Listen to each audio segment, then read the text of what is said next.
जितने भी आम आदमी पार्टी को, कांग्रेस को, इन सबको एक मौका मिल गया सरकार को घेरने का। और ये जो सरकार को घेरना चाह रहे हैं, इनकी हिम्मत ही नहीं रही है, सारे के सारे इकट्ठे होकर भी ये जो है कुछ नहीं कर पा रहे हैं। तो अब इन्होंने छात्रों को आगे कर करके अपनी रोटियां सेकने का काम कर रहे हैं और ये सोच रहे हैं कि छात्रों को आगे कर करके इनको बदनाम करके और तुम सत्ता में आ जाओगे। लेकिन हमारे देश के जितने भी युवा जो सनातन प्रेमी हैं, आज उन्हें समझ में आ रहा है कि जितनी भी देश विरोधी ताकतें हैं, सारे के सारे जितने भी कम्युनिस्ट हैं, जितने भी सनातन को न मानने वाले हैं, वहां जितने भी ज्यादातर लोग हैं वो केवल और केवल मुसलमानों को, इस्लाम को मानने वाले लोग हैं। मुखौटा उन्होंने केवल हिंदू का ओढ़ रखा है, जैसे चंद्रशेखर रावण है तो मुसलमान बन गया। और ये संजय सिंह है आम आदमी पार्टी का, आपने देखा होगा ये कहीं भी हिंदुत्व की बात नहीं करता, ये हिंदू विरोधी बात करता है। अरविंद केजरीवाल वो भी वहां ये आप पंजाब में देखें, पंजाब में जो है सारे के सारे वहां युवाओं को नशे की ओर उसने धकेल दिया है आम आदमी पार्टी ने, वहां कोई बात ही नहीं कर रहा है। और युवाओं की बात केवल एक आ गई है कि जंतर मंतर पहुंचो, जंतर मंतर पहुंचो।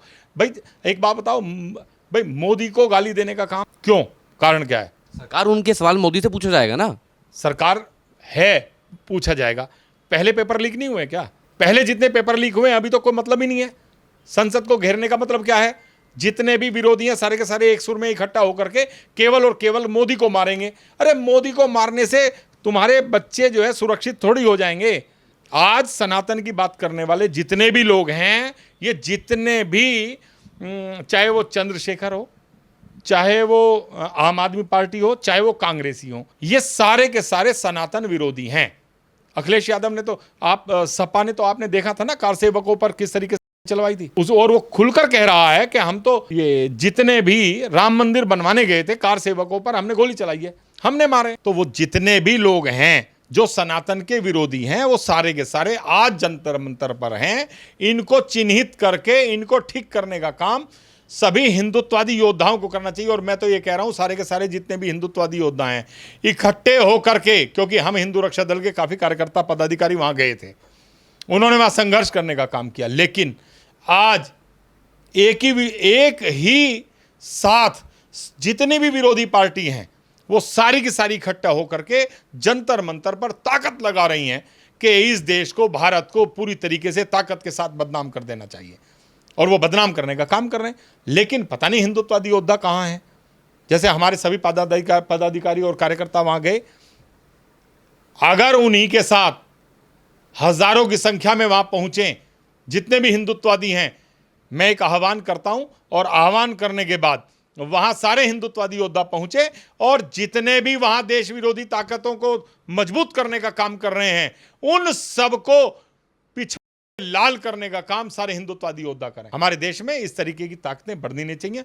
आपने देखा होगा नसरुद्दीन शाह बोल रहा है मोदी के लिए, कितना अपशब्द उसने बोला है। उसको ये नहीं पता है कि तू जो है इसी देश में जहां जब मुसलमानों की कोई संख्या नहीं थी उसमें भी वो एक्टर रह करके उसने पूरी ताकत के साथ, सभी हिंदुत्ववादियों ने उनकी फिल्में देखी हैं और उसके बावजूद भी वो आज जो है हमारे देश के विरोध में बोल रहा है। वो आज कह रहा है कि छात्र जितने भी हैं मजबूती से लड़ाई लड़ें। क्या लड़ाई लड़ाना चाह रहे हो आप? कसाब वाली लड़ाई लड़ाना चाह रहे हो? अफजल वाली लड़ाई लड़ाना चाह रहे हो? ये लड़ाई लड़ाने चाह रहे हैं सारे मुसलमानों को इकट्ठा होकर के, और हिंदू को खत्म करने वाली बात कहने वाले लोग आज इस देश में जो है उन लोगों को ताकत देने का काम कर रहे हैं। और आज भी अगर युवा नहीं जागरूक हुआ तो कल जो है जागने का मौका नहीं मिलेगा। युवा तो जागरूक है, युवा वहां पर नारे लगा रहा है कि जब मोदी डरता है पुलिस को आगे करता है। अगर मुझ जैसा आदमी कोई होता तो वहां देश विरोधी बात करने वाला एक भी आदमी जंतर मंतर पर नहीं होता। वो तो मोदी जी भी और सब लोग ये देख रहे हैं कि भाई ठीक है, देखते हैं कि कितने लोग आते हैं। सारी पार्टियों ने इकट्ठा होकर के वहां जो जमघट लगाया है कीड़े मकोड़ों की तरह, उन लोगों की शक्लें सबके सामने आ गई हैं कि वो सारे के सारे सनातन विरोधी हैं, वो सारे के सारे भारत विरोधी हैं। वो किसी को कुछ नहीं कहना चाहते, वो केवल और केवल भारत को पूरी दुनिया के सामने बदनाम करना चाहते हैं छात्राओं के नाम पर। लेकिन छात्रों को यह समझना चाहिए कि आप लोग उनकी हाथों की कठपुतली ना बने। आप लोग अपने आप का अपना भविष्य देखें। आप लोगों की जो ताकत इस भारत में रहकर है वो कहीं दूसरी जगह नहीं होगी। कहीं भी दूसरी जगह हमारे देश के छात्रों ने जाकर के देखा है वो उन्होंने दुबई में जाकर देखा है, उन्होंने ईरान में भी जाकर देखा है, उन्होंने हर जगह जाकर के ये देखा है, यूएसए में भी जाकर देखा है कि भारत के लोगों को किस तरीके से देखा जाता है।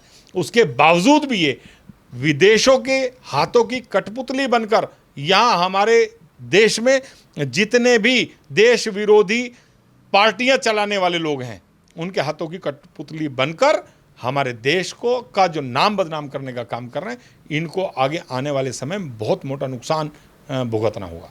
असदुद्दीन ओवैसी भी छात्रों के साथ हैं। अभी हाल ही में उन्होंने एक बयान दिया है कि हम गठबंधन करने को तैयार है जो बीजेपी को हरा सके। ये सारे के सारे एक साथ इकट्ठे होकर के भी इन्होंने आज जो है ना, आज हमारा देश जो है ना एक ही विचारधारा में चल रहा है और पूरा देश देख रहा है कि वहां जाने वाले लोग वो कौन हैं। वो आतंकवादियों को पनाह देने वाले लोग हैं, मस्जिद मदरसों को बढ़ावा देने वाले लोग हैं और चंद पैसों के लालच में अपने धर्म को त्याग कर ईसाई बनने वाले लोग हैं। उन लोगों के हाथों की कठपुतली ना बनकर आज जितने भी लोग वहां हैं वो अपनी अंतरात्मा में झांक कर देखें कि तुम लोगों का इस्तेमाल करके सारी विरोधी पार्टियां एक साथ होकर के हमारे भारत को बदनाम करने का काम, और ऐसा हम लोग नहीं होने देंगे।